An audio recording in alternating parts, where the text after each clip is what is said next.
Hospital Porter's pride and dignity. Stop the New World Order. Welcome to her Panmo TV. And it's another of those movie reviews which are meant to be roving reviews but are not.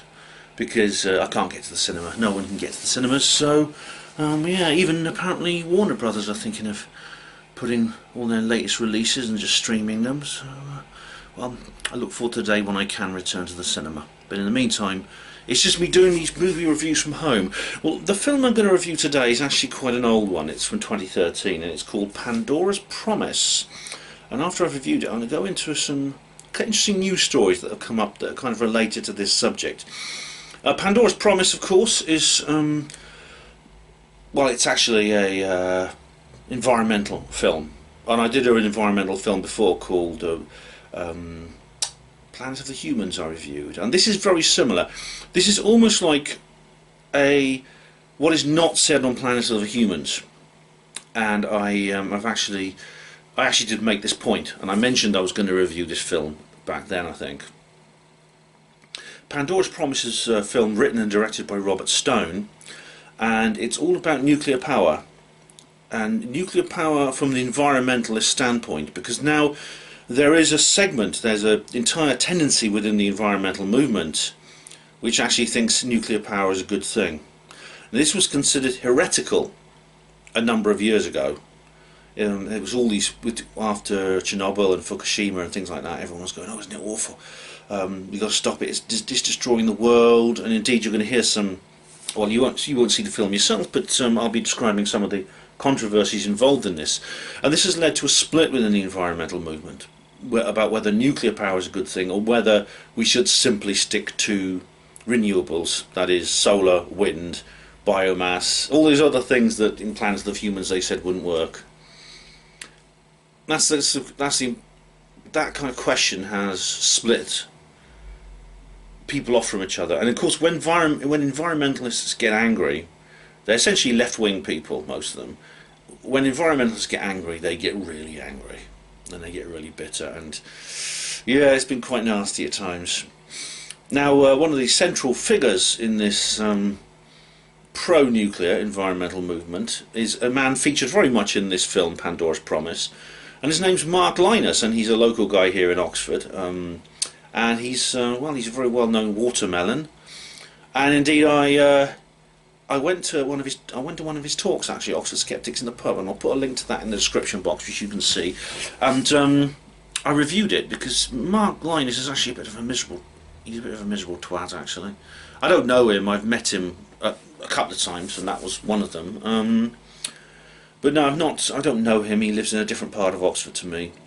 I don't see much of him, although occasionally I've seen him from a distance. But he's one of these people these environmentalists who've come over to the idea of nuclear power. It's all centred on this issue of climate change. It's seen as an act of desperation to stop carbon emissions getting too high. And another watermelon, George Monbiot, essentially said the same thing. In fact, he wrote an article once called "How I Learned to Stop Worrying and Love Nuclear Power," which is kind of, it's a take on Dr. Strangelove. No, of course he's another carbon believer. Now, as you know, I don't think climate change is man-made. I think it's a trick invented by communists who want to take over the world, basically. So I'm interested though to see where this comes to in this particular film that I'm about to watch. It's an old film, actually. It's from 2013. I have seen it before, but it's quite a long time ago. So I'm very keen to look at it again and share my thoughts with you, the viewers, because I did say that I would. I did think this would be a good film to review. And what I'm going to describe is how I think this whole thing is a phony war. And I'll say more about that later. But in the meantime, it's time to not go to the cinema and sit here and watch the film in my little den here, my little studio.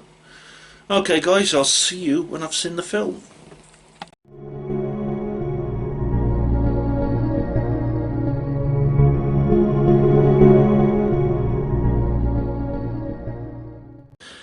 Right, well, I'm now out of my non-existent cinema, and which is my cinema actually is about 2 feet in that direction. It's where my computer is. If I turn the camera around, you'd basically see what you see when I have my webcam up. But yeah, I watched Pandora's Promise again, and I think I got more from it this time than I did the first time I saw it, because I first saw it probably about 5 or 6 years ago. And it's like, I also watched. This was beforehand actually. I watched an interview with the director, Robert Stone. Now he said that a lot of environmentalists, he says, I'd be sitting around and they'd be going on about solar power and wind power and waves and tides and things like that, and then I'd get them drunk and they'd admit that that could never possibly replace what we have with fossil fuels and civilization, especially with the expansion we're seeing at the moment, especially in the third world with vast development and things like that. And so what's the option? And Robert Stone says, well, it has to be nuclear power. It's the only thing. I remember as a kid at my school who actually said that. That was years ago. I won't tell you how many years. That's quite a long time ago. So yeah, I sort of switched it on, and there was old Mark Linus wandering on Port Meadow. I can't help noticing actually that Mark Linus, if you look him up, you'll see that he looks very much like Colin Woolford. Although one of them is a really good guy who I think is absolutely brilliant, and I really love him, and the other is a twat, and you know which one is which, don't you? Yes. Mark Linus, miserable, sour-faced twat, who's I mean, I don't want to be too hard on him. He just doesn't, he hasn't had the education that I've had into how this world actually works. And basically, Mark, if you're watching, this video should be enlightening for you, I hope. Because I'm from Oxford like you, mate. You know, if you want to meet up for a pint when the lockdown's over, let me know. Now, Pandora's Promise, I mean, the very title is like a play on the idea of Pandora's box. Now, in Pandora's box, talking about opening Pandora's box, it goes back to this Greek myth about the it's rather like Adam and Eve, you know, the arrival of evil in the world. The Adam and Eve-like character in this story is Pandora, who has a box, it's sometimes translated as a jar, which she opens, which releases the evil in the world. But at the bottom of the box she finds hope. Now, what basically they're talking about here is that the environmental movement has always opposed nuclear power. You know, nuclear power, no thanks. You know those stickers you've seen them around on the backs of the VW Beetles and Dormobiles these people drive around, you know, especially in the 60s and that, when it was really, really a big thing. Although a lot of environmentalists don't feel the same way about nuclear power that they used to. Nuclear power, of course, is very interesting actually, because they show a few clips from this Disney movie. Actually, it's a Disney documentary called Our Friend the Atom that was made in the 1950s, and it was about how nuclear power would transform the world, and it explained how it worked and things like that. Nuclear power, of course, is the power of matter itself. It's the energy that's locked up in matter. Albert Einstein proved that it was the energy was it was the mass times the speed of light squared, E = mc squared, which is an awful lot. If you work that out, it's an awful lot. How do you tap into it? That's the question. And of course, they worked out that if you get an unstable atom of a heavy metal, this means various isotopes and types of uranium, and you process it, you can put it in a state where it can be made critical, which means that the atoms split. When the atoms split, all the neutrons and electrons fly off in all directions. Some of them fly out of the matter entirely, and that's where the danger comes from ionizing radiation. That's the neutrons which actually get into us, and can actually do a lot of damage to the environment, to people and things like that.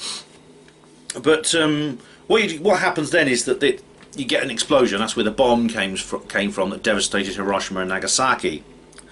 But then they realised you could have a more controlled reaction by changing the nature, you know, putting the uranium in an alloy and various other methods like that. And what would happen is they put the uranium, mix it up with something else, and put it in these fuel rods. And instead of getting a massive bang, you get like warming up. So these fuel rods would actually heat up like kettle elements, and once they do that, you could basically run it through a heat exchanger, run it through a boiler, spin a turbine, etc., and get power. And what this film says is there's always been an association with weapons. It's this connotation with weapons which is unfair. And it's understandable because, of course, the idea of nuclear power is directly derived from weapons design. And the very first, when nuclear power was first invented, when it was first discovered, you could have this like heating up rather than explosion. It was used to build the power plant for a submarine, and the first nuclear submarine, USS Nautilus. And I've looked all in. When I was a little kid, I was absolutely obsessed with submarines. Actually, I wanted to be a sailor on one of them. That was my ambition. And I knew all about that in those days. But it's a fascinating story, actually. Because nuclear power doesn't need any air, so you could run it underwater, whereas you can't run normal engines underwater. You can only have a diesel engine and charge up batteries and then run the submarine off batteries when it's dived. And a dive submarine on batteries can't stay dived very long, can't go very fast, things like that. It's an interesting sort of thing. So this connotation with the military was always there. So when the idea is you could actually use it for power generation for peaceful purposes,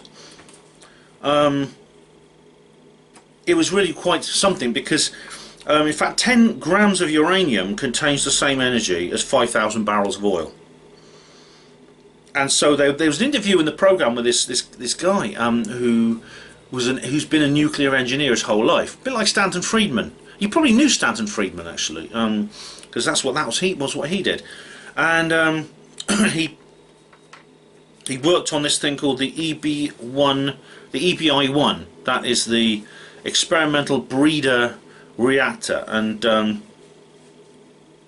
this was at a place called Arco in Idaho. It's again, I've looked into this because that's where they develop submarine reactors as well.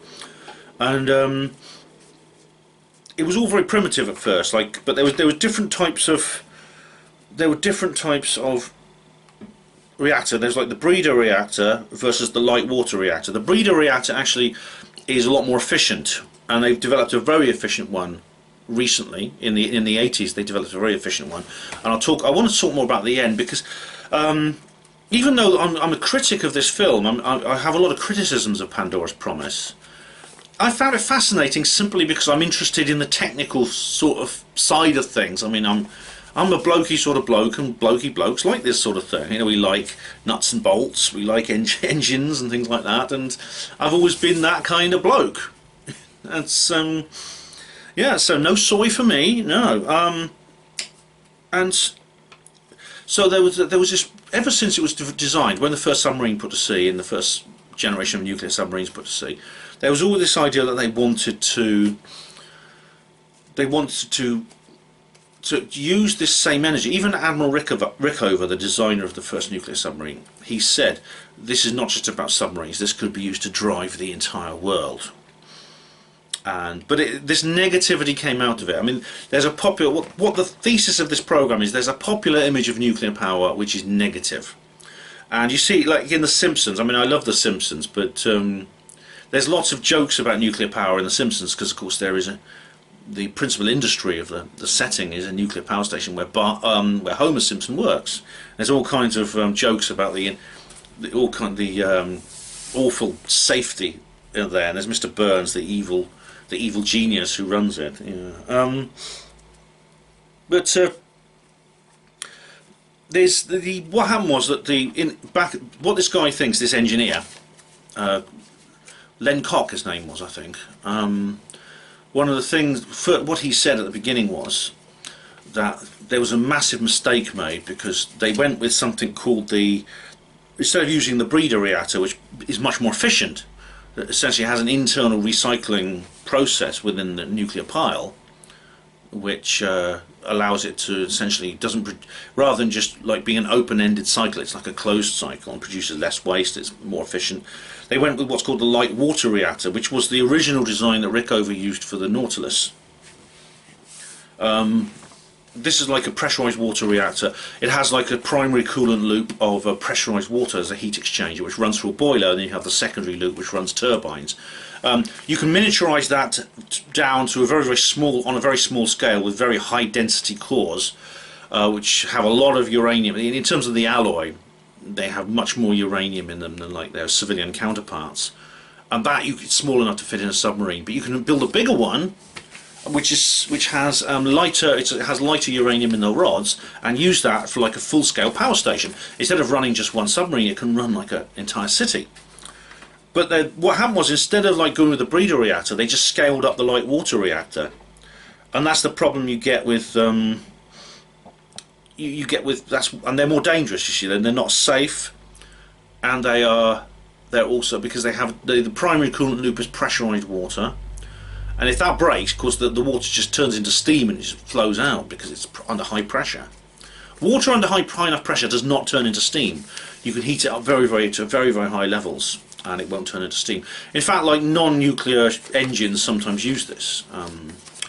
HMS Belfast, the ship they got in London, that was a high pressure, used high pressure water, I believe.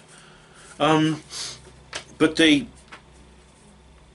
this was meant to be a stepping stone. The light water reactors they're cheaper, they're easier to build, and when President Eisenhower started his Atoms for Peace deal, the Atoms for Peace thing was basically where he shared the United States reactor technology with other countries, because he knew that the Soviet Union were designing their own reactors. They'd already launched their first nuclear submarine, and they were building their own, and they were sharing it with the Soviet bloc, with the Warsaw Pact countries. He wanted to do the same with members of NATO. So it's partly strategic. It was obviously it was a peaceful power station, just to provide power for the civilian world. However, he knew that this was kind of strategic within the Cold War, a bit like the space race was. And of course, the accidents that happened didn't help. I mean, because there were accidents, and interestingly, the accidents that happened in like 3 Mile Island, Chernobyl, Fukushima, it was all due to loss of coolant, and that's important because there's a new type of reactor that doesn't bother with that, but it doesn't need that. But what happened was, in 3 Mile Island, there was no leak at 3 Mile Island. There was a containment structure around the main reactor complex, which did contain the damage when the reactor itself started leaking. And also, what happened after that was that the same thing happened at Chernobyl, but there was no containment. There was no containment structure to Chernobyl, which is why you had such a massive leak. Funnily enough, there's a film called The China Syndrome, and that's I've actually seen that film. It's got Jack Lemmon and Jane Fonda, and Jane Fonda became very active in the anti-nuclear power movement, and she did a speech in one of these demonstrations.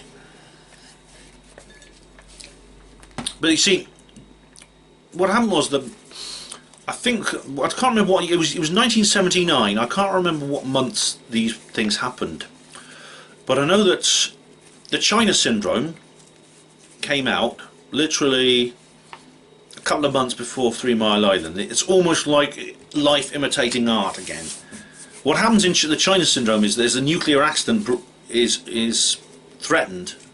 There's a nuclear power station which has an accident, it's threatening an accident, and there's a big rush to save it from melting down, preventing like a Chernobyl type disaster.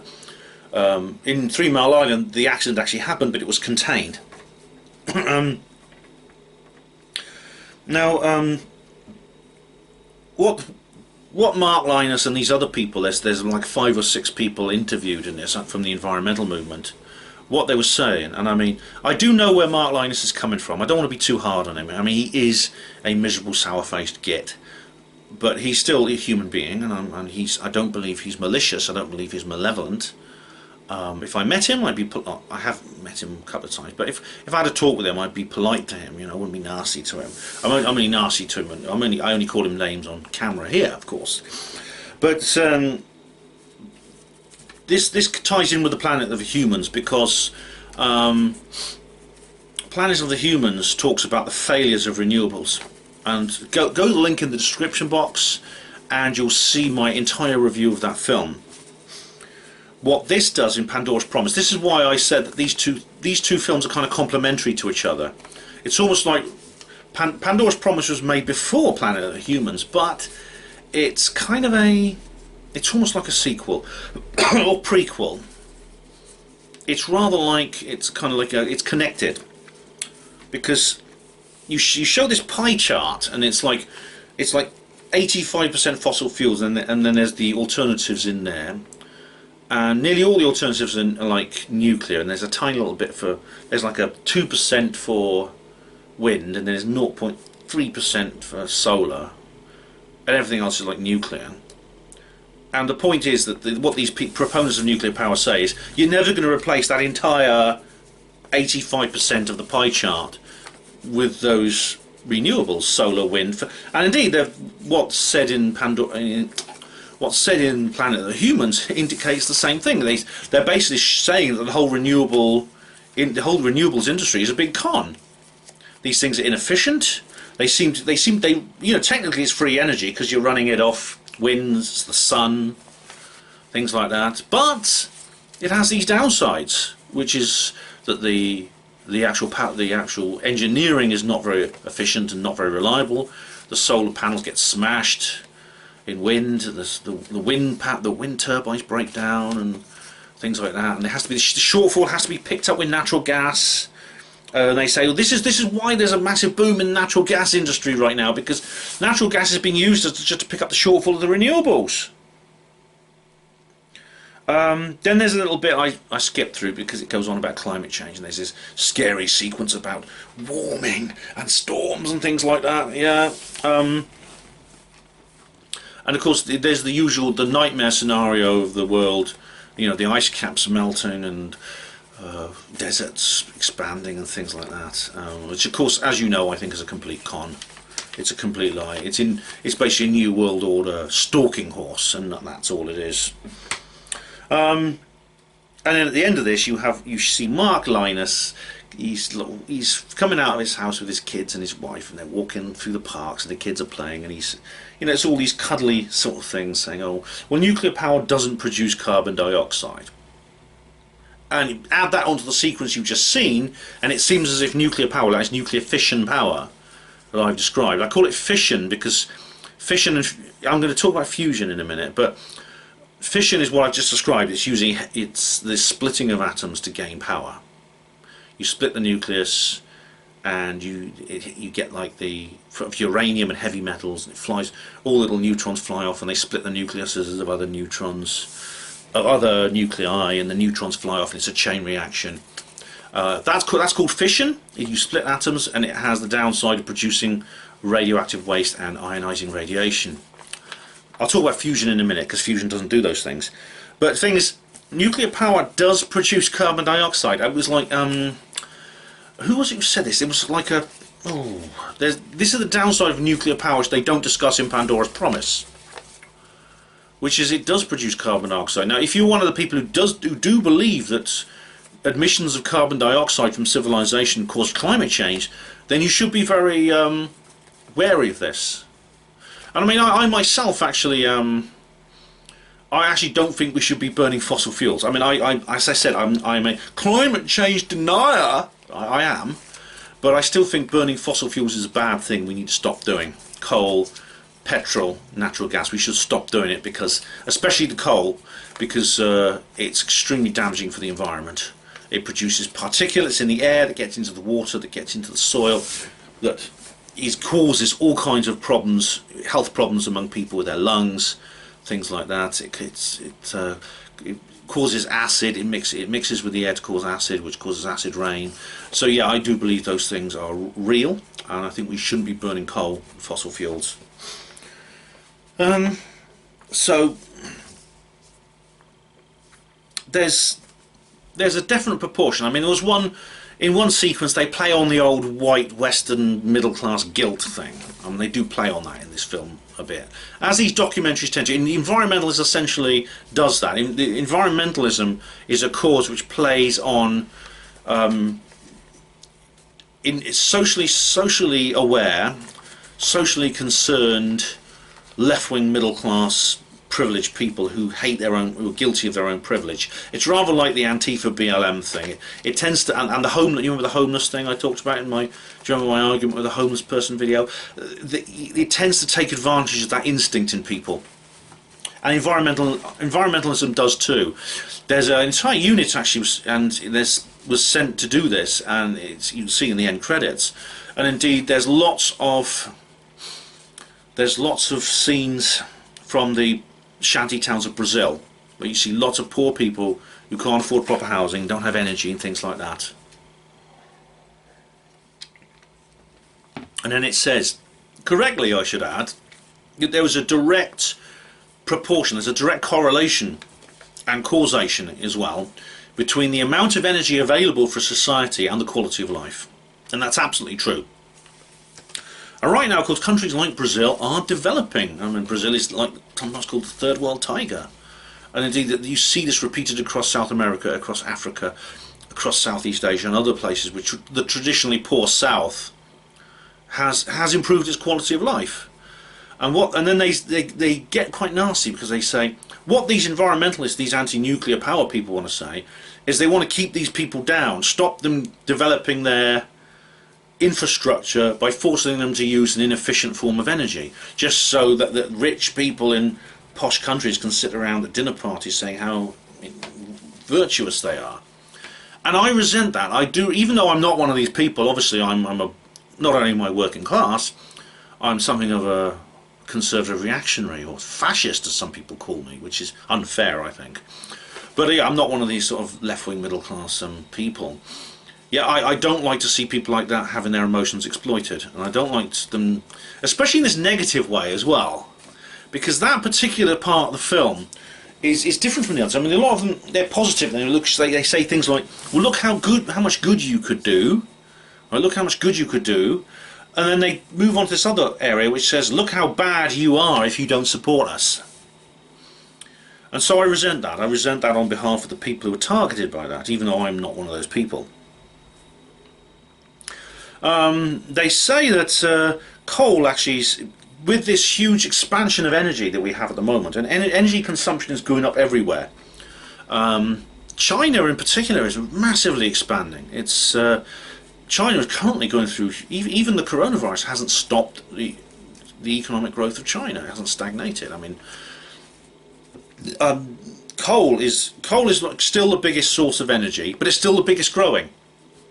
And China, I think, is building, is it 6 new coal-fired power stations a month or something like that? It's a huge amount. And of course, I agree with the people, the environmentalists, who say we shouldn't be burning coal, we shouldn't be burning fossil fuels. I agree with them. Not for the same reason, but I do agree with them. I think we shouldn't be burning fossil fuels. Not because of carbon dioxide emission. People can pour as much plant food into the air as they like, as far as I'm concerned.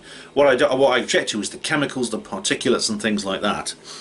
And what they said was, apparently one lady, this, what's her name, Gwyneth somebody, one of the people interviewed, she says that burning coal kills more people by far than nuclear power. Up to 13,000 people a year die from respiratory illnesses caused who live near coal-fired power stations, and they die from respiratory illnesses because they inhale the particulates and the chemicals. That doesn't include other problems. It doesn't include the coal miners who are killed, which is, coal mining is still a very dangerous job. And I made this point in one of my earliest videos, actually. It was the I can't even remember what it's called, actually. It was one I made years ago. I just re-uploaded it to Library and Odyssey. But it was one where I visit Didcot, where the power station is. Nuclear power actually is the second safest form of energy, believe it or not.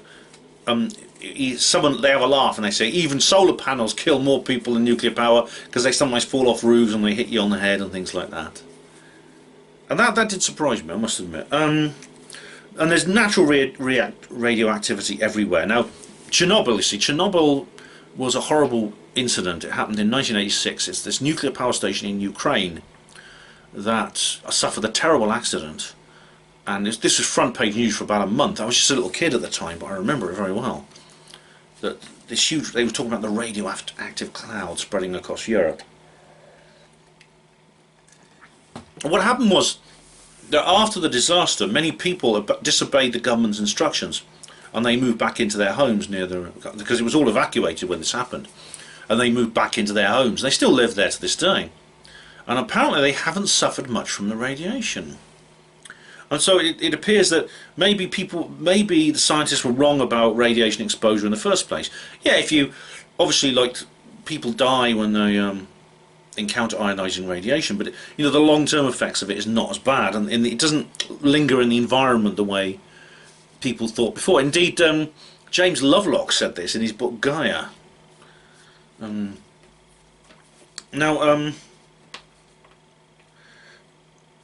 they have, I think this is unnecessary, but they have a little pop at the climate change deniers, people like me, and they say things like, the environmentalists who are against nuclear power use the same methods that climate change deniers use. They cherry pick the data, they only listen to people who agree with them, they ignore the scientific consensus and things like that. All the usual lines the skeptics give out.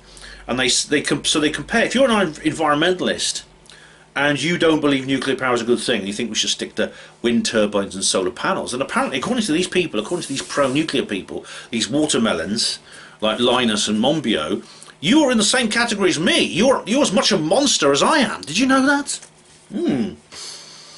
But then it became very interesting. This is the end of the film's probably the best, because they went back to this guy Len Koch, and he's like been working on these reactors since the 40s.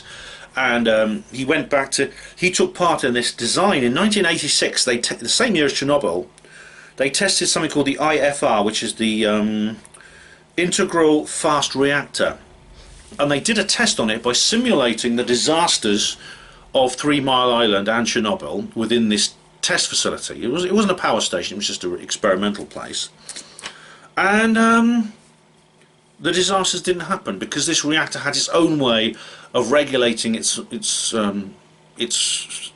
heat. It shuts, basically the nuclear reaction itself stops. This is fission, of course, but the nuclear reaction stops automatically when the coolant is the coolant loops is shut off, and the temperature goes up for a bit and then it starts to go down again on the graph. So, and it's also much more efficient because it produces far less waste. I mean, the amount of nuclear waste is actually very small, and this again did surprise me, because the the water reactors, what they called the light water reactors, they produce quite a bit of waste. But even that, so the uranium, as I said, it's like 10 grams is the same as 1,000 barrels of oil, 5,000 barrels of oil. If you work that out, it turns out that they say all the nuclear waste from the United States currently could fit into American football fields, the gridiron. I'm not talking about real football, soccer. I'm talking about like this silly girls rugby they play in America, sort of thing, with the helmets. There's helmets and shoulder pads because they're such wimps. Sorry, Americans, but it's true. Get stripped down and get in the mud like the rugby players do, boy. In Wales, man, you wouldn't last 5 minutes against the Welsh rugby team, you lot. But anyway, they said that really you could cover that field to a depth of 3 meters, which, well, that's about 9.5 feet. I don't do this bloody European stuff. About 9.5 feet high, and that would be all the nuclear waste produced by the light water reactors and all the other reactors in America. But they say if you then, because what they're doing is they're actually taking the fuel waste from those light water reactors, and they're recycling them back into the breeder reactors. And they say once you get through that, that is the long-term waste. That is the waste that cannot be reused and recycled according to current methods. That's that plutonium and stuff like that. That is much smaller. That's less than 10%. I think it's like about 2% or something of all that waste. So I don't understand where they're coming from. I understand what they mean. And they say all the nuclear waste in France is just kept in one little room and it's just buried under the ground. And they say it's good to keep it, don't just put it in these underground things in deep caves, because we might want to use it. Because, they're building these like nuclear waste repositories 3,000 feet underground in old coal mines and things like that. And they're thinking of how they have to put signs up which are non-linguistic, so that people in the future who don't speak our languages will understand them, so they don't dig down and get themselves poisoned. But what this film is saying is, well, most of that could be used as fuel, if not now, then later. So let's leave it out. Let's put it somewhere a bit more accessible. So just in case years from now we want to find out more. And they mentioned France, you see, is really embraced nuclear power, and it's, according to them, it's done them a lot of good. And they're selling, they sell their power to other people. I mean, it's true, France exports energy. It exports energy. It does have a lot of electricity, and it exports that electricity basically through wires. It's and they actually export energy to us. And despite what the Ramonas will claim, in the post-Brexit world, which we're now in, yeah, we can still buy French energy. You know, there's no law saying we can't. And then it gets really interesting because he starts talking about more of the sort of nuts and bolts blokey stuff. You know, there's this thing called the travelling wave reactor, which is, I haven't even looked into the details of this, but I was a bit suspicious because this Koch guy, his name's K-O-C-H, he's not Koch, he's not a Koch. He says, oh, that great philanthropist Bill Gates is behind this, and I went, oh, Bill Gates. But anyway, the travelling wave reactor, I'll have to look into all these things. It's very, very interesting. And there's a lot more, actually. The travelling wave reactor is apparently like it has some kind of its own. Oh, I can't remember the details, but it looks fascinating. It looks fascinating stuff. And then there's this thorium reactors, very, very interesting indeed. Old nuclear weapons are now being used as fuel. In fact, America is currently buying up old Russian warheads, and some of the old American warheads as well. And they're using the radioactive pits inside the weapons, inside the warheads. And they're recycling it into breeder reactor fuel. And as the man said, he's very poetic, this one of the guys, I can't remember, Stuart somebody. He says, the nuclear material that was once designed to destroy our cities is now designed to blow up our cities, is now lighting up our cities. And I thought, yeah, that's a good line. He's obviously very articulate, this guy. But there's several points several criticisms I have of this. I'll start with the non-weird criticisms, then I'll go on to the real woo-woo stuff, as Kev Baker calls it. First of all, uranium itself is not going to last forever. Uranium is not a renewable resource. I mean, even though they are recycling it now, which is good. Apparently someone said we're going to hit peak uranium within 25 years. And someone was saying actually that it's going to be difficult to fuel nuclear reactors within about a quarter of a century, because it's going to peak before oil does, peak to the point where it can't be used.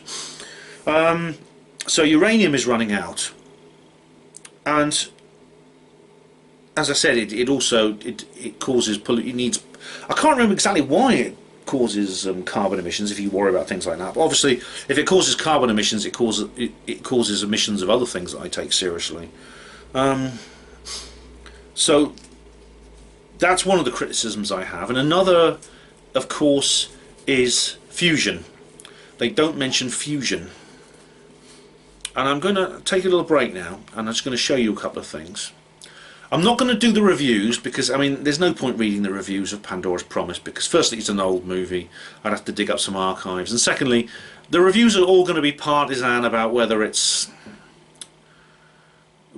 kind of like whether you're pro-nuclear or anti-nuclear. It's that kind of film. You either love it or you hate it, if you're an environmentalist. So you're not going to hear my guardian voice today, I'm afraid, but not to worry. But I just want to show you some news about fusion. Right, so there's a couple of interesting articles that have actually been circulating on social media. It's about fusion power. Now, this is, as I'll explain as I have explained, Pandora's Promise does not mention fusion power at all. It was all the like futuristic technology it talks about a types of fission reactor. Fusion is different from fission, very different. It's fission, as I said, is when you split atoms.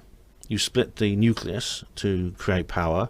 Fusion is where you actually take lighter elements, that is hydrogen essentially, and the atoms fuse together to create another element, which is helium or various isotopes of helium, and that also releases an awful amount of heat. It does release radiation, but it doesn't leave behind like the residual radiation and waste. Yet fusion is actually far more efficient. It's like, I think it's like about, I can't remember the actual figures, but I know the amount of fuel necessary is even smaller than the ratio between uranium and fusion fuel, is even bigger than the ratio between uranium and oil. So the 10 grams for 5,000 barrels, that's even greater. When you take, say, 5,000 barrels of uranium and 10 grams of fusion fuel, it's an even greater ratio. It makes 5 grams of fusion fuel or something like that. I can't remember. This is very interesting. This is from New Scientist. UK takes step towards the first nuclear fusion power station. Right. Because as you know from the links in the description box, I have been taking an interest in the Fusion Power Research Centre that's just down the road from me at Culham in Oxfordshire. I've actually been there twice now to do videos, and those videos are available on my channel. It's a few years ago, but they're still there. This is by Adam Vaughan, a New Scientist. And of course, when they say fusion power station, they mean like the hot fusion from the tokamaks, where it's hundreds of millions of degrees centigrade. Because of course, cold fusion, that's the fusion in the test tube from Pons and Fleischmann, well, that doesn't work. Apparently, we've been told it doesn't work, does it? Well, there's a big cover-up in 1989. If you watch Andrew Johnson on that, the things he's said on that, and there's Heavy Watergate. That's another good documentary. But anyway, let me go on with this article. The UK today embarked on something really rather amazing. A step towards building the world's first nuclear fusion power station by launching a search for a 100-plus hectare site where it can be plugged into the electricity grid. However, there are still major hurdles to overcome before it can start generating power. Okay, it's me talking now. I'm not going to do a silly accent with this article. What's at Culham is actually not a power station. It's an experimental scientific site. Just like ITER in France, this huge big mast type reactor that they've got at Culham. You remember the mast reactor? They're expanding that into about 10 times bigger, and they're building this place at Cadarache in France. It's called ITER. And that's research as well. This is very different. This is a power station which is going to be run apparently off something that they still don't yet know how to operate. They haven't solved all the engineering hurdles. It's still in research phase. Unless they know something we don't. Prime Minister Boris Johnson last year committed an extra 200 million to flesh out the possibility of building the project. I'm doing Boris's voice now. Known as the Spherical Tokamak for Energy Production, STEP, STEP. The UK Atomic Energy Authority, UKAEA, the governing body overseeing STEP, hopes construction could begin around 2030, with the plant operating as soon as 2040. Likely story, yeah. Ian Chapman says the UK says STEP may cost around 2 billion, the equivalent cost in today's money of building the JET, the Joint European Torus, an existing fusion reactor in Oxfordshire that was constructed in the 1980s. Francis Livens of the University of Manchester says the cost and timeline are ambitious but not implausible. Probably they're going to take a lot longer than that. I won't go through this whole article, it's quite a long one. However, as the name suggests, JET was internationally funded endeavour. The UK hopes to pursue STEP alone. That's Brexit Britain for you. Moreover, it has different pioneering design with accompanying engineering challenges. STEP is a hugely ambitious programme to be at the forefront, to be the first in the world to produce a prototype fusion power plant and then export that around the world, says Chapman. The plant is pitched as an important plank in the efforts of the UK to hit blah-de-blah-de-blah zero emissions. But fusion faces big challenges to play that role. Reproducing the way the sun makes energy by fusing hydrogen together to make helium requires significant energy on Earth to heat and control the hydrogen with huge magnets. No fusion reactor has yet been produced which produced more power than it consumed. That might change in 2025 when the world's biggest fusion project, ITER in France, is due to switch on. The hope is that it will turn 50 megawatts of power into 500 megawatts, proving a net gain is possible. That's me talking now. Yeah, ITER is actually not a power station either. It is a research project, just like Culham. However, the Culham Centre for Fusion Energy, these things, they're already planning a ITER type power station once ITER has actually proved it can do what it can do.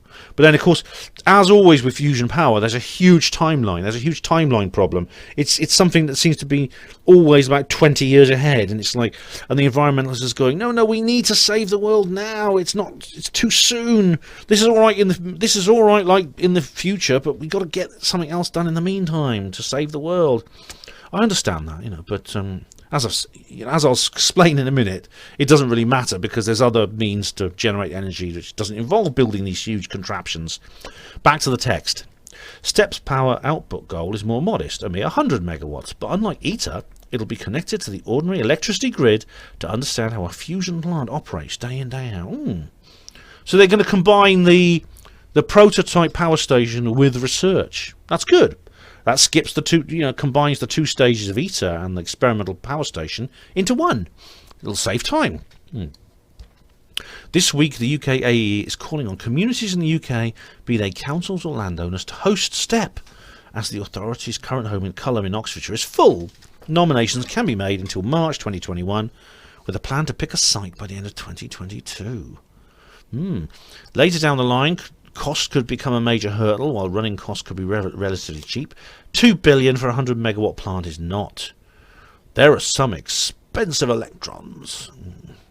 I won't read the rest of this. He just brings up Hinkley Point C, which is still under construction, and he talks more about the ins and outs of the cost. Now, what I'll do, I think, is I might come back to this in a future video, actually, because this sounds very interesting indeed. But let's go on to this other article here, because there's more. Yeah, now this is from China. This is actually an article in oilprice.com, the number one source for oil and energy news, but it's not about oil. China installs artificial sun to test fusion power. This is by Svetlana Paragova. Bloody Scottish people get everywhere, don't they? But this is interesting. China has... shall I do a Russian accent so you know when I'm talking and when she's talking? All right, I will. China has successfully installed an artificial sun device designed to test nuclear fusion process, the Chinese state media reported on Friday. The HL2M tokamak was installed in Chengdu of the Sichuan province in southwest China, and is considered the most advanced tokamak device in China. Well, how many other tokamak devices are there in China? I'm not sure. I mean, the artificial sun, it sounds like grand, but it's actually true. This, unless, well, Hugo Rune's going to say something about this, I know, but the sun is supposedly works by nuclear fusion. If that's not true, fair enough, but that's kind of why they're using this as an analogy. If the sun works by nuclear fusion. China's new generation artificial sun was commissioned at Chengdu. The Chinese state-affiliated People's Daily reported that the breakthrough has laid a solid foundation for China's independent design and construction of nuclear fusion reactors. Why does my Russian accent sound more Spanish or Portuguese? Anyway, now, what does Raza Vihari have to say about this, I wonder? I wonder. Will he say anything about this? Because, of course, China is working on zero-point energy too. So this is what they're doing here is basically like that step thing they're doing in this country. I wonder what the step will be. Whose backyard should we put it in? I don't know. Answers on a postcard, please. I'll cover that in a future video. But anyway, last year, a senior Chinese scientist involved in such projects told Reuters that China was looking to compete and generate power from an experimental reactor working with nuclear fusion by around 2040. Same time frame, 2040. Nuclear fusion has long been considered the answer to zero emissions by product-free energy generation. Oh, this is interesting. They use the term free energy generation, yes.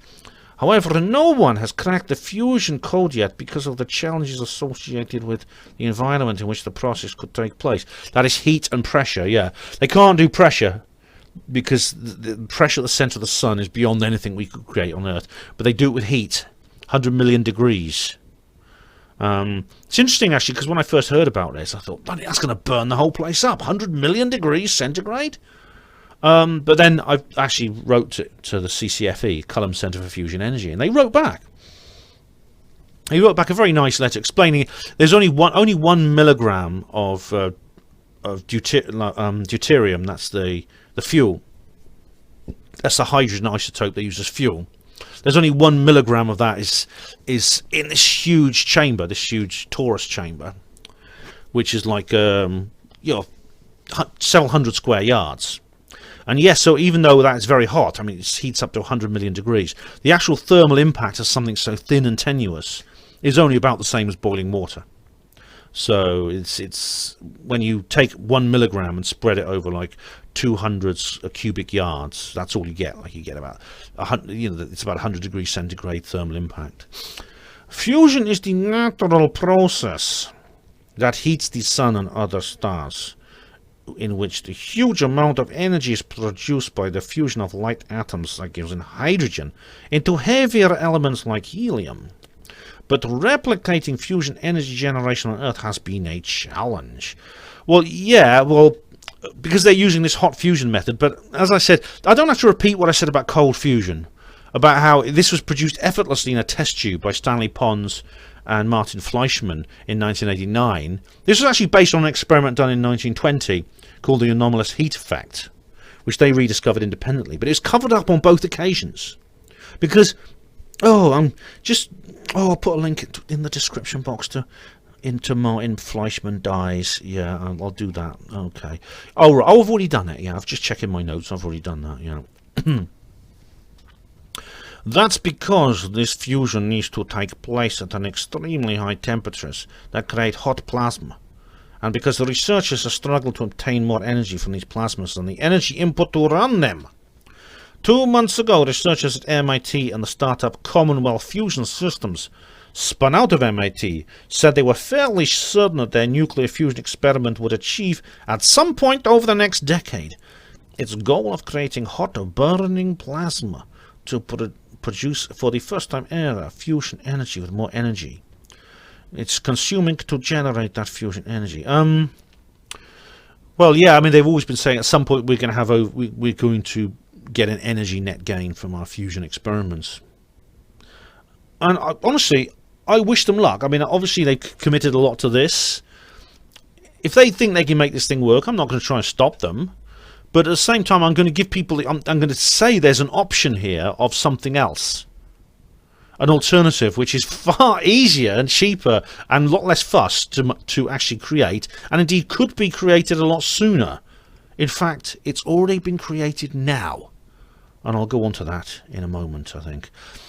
But, what I'll do is I think I'm going to be coming back to this subject at some point. I do wonder where this step reactor is going to be built, and I wonder if it's possible when it's there for me to take a little Hapanwo TV trip there, to see if I can film. And I wonder if I can get some information like I did at Culham.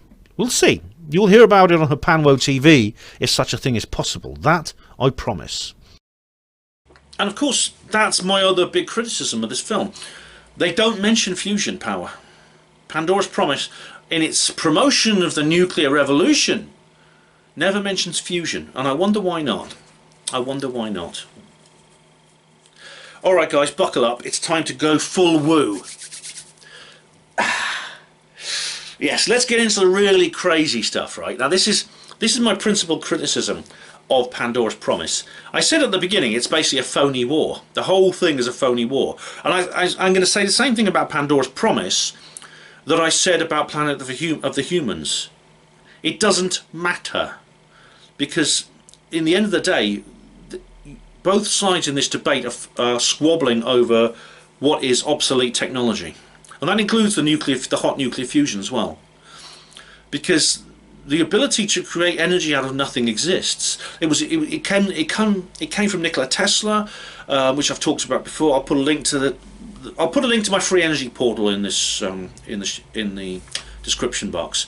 But I've talked about this so many times. I mean, you don't expect me to repeat myself completely on this, but basically, there are methods of creating energy out of thin air, completely free, everlasting, and so cheap to the point it is virtually completely penniless. It's literally just maintenance costs. It's so cheap, and it could be done by anyone if using very simple methods that are safe and environmentally non-impacting. You can literally extract energy out of the fabric of this universe. So why are we using it, Ben? Well, basically because governments, the Illuminati occupied governments of this world, have too much invested in energy rationing. Basically, they want to keep us in a state of energy scarcity, and it doesn't matter whether it's fossil fuels or whether using some of these renewables or anything else. They want to be able to control it. They want to be able to control the flow of energy, and they don't care what damage it does to the environment, because the Illuminati don't care about this earth.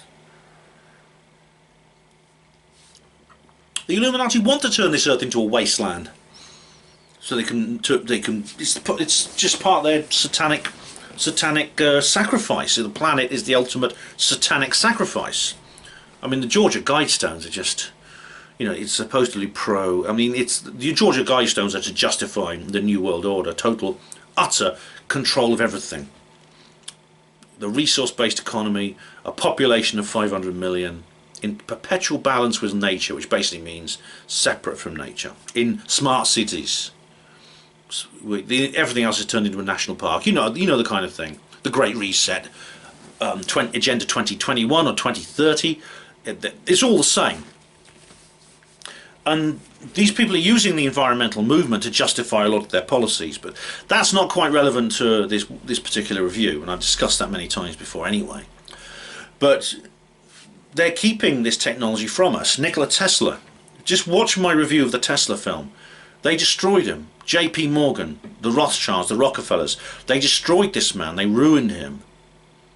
They drove him into, he died a lonely, poor old man, because he wanted to give energy to the world, and they wanted to keep it. They wanted to keep something which they could put a meter on, and that they could distribute to people with complete control, so the people were dependent on them for the energy they doled out. Tesla says, no, I want to free people.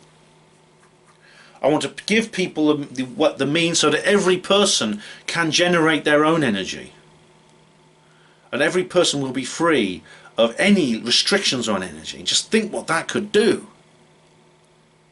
Just think what Brazil would be like if that was declassified, Mark, Watermelon, Linus. Just run it through your head. And that's what they won't talk about in this film. They won't talk about the fact that this technology exists. It's been invented by people like Tesla. It's also been, I think there's reason to believe that when the UFOs crashed, the flying saucers at Roswell and places like that, that the secret government scientists, when they salvage this wreckage from the crash sites and they analyse it, they've actually, a lot of the technology comes from that. And what have they done? They've done what basically, ironically, they've weaponised it in a way that nuclear power never was. Look at Dr. Judy Wood and where did the towers go? They've turned it into a weapon more terrible than any nuclear bomb. I do think that Pandora's Promise is interesting. I mean, I'm interested in the technical side of nuclear energy and things like that. It's something that fascinates me.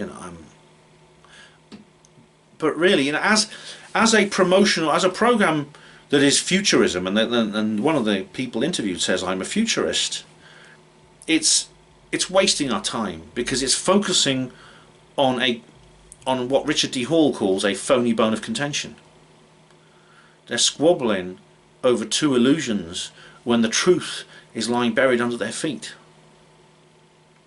And that, I think, is where that is really, it's very similar to my criticism of Planet of the Humans, I think. At some point we're going to get this energy, we're going to have access to this energy, this free energy, this anti-gravity, things like that. We're going to have, civilization will have access to that, and an environmental destruction and poverty and all these other problems associated with this energy restriction and this being forced to use destructive, polluting, environmentally damaging forms of energy. Restricted forms of energy leaves 2/3 of the world poor. That will no longer be a problem. We'll be freed from that. And in films like Pandora's Promise will be, I suppose, interesting historical frivolities. I don't know what Mark Linus will say then. Will he admit that he was wrong? I don't know. Anyway, Panwo TV viewers, thank you very much. There'll be another film coming very soon about something else. And of course, comments reply video will be coming before Christmas. Thanks to everyone who's taken part in the live streams and contributed to the comment sections of the last few videos. I really want to say a big thank you to people who stuck by me through the shadow banning as well, because I'll say more. I'll do a video at Christmas and I'll say more about this. But I've really, I'm not as widespread in terms of my viewership as I used to be, thanks to YouTube. And those of you who stuck with me and have basically kept me going, I really appreciate that.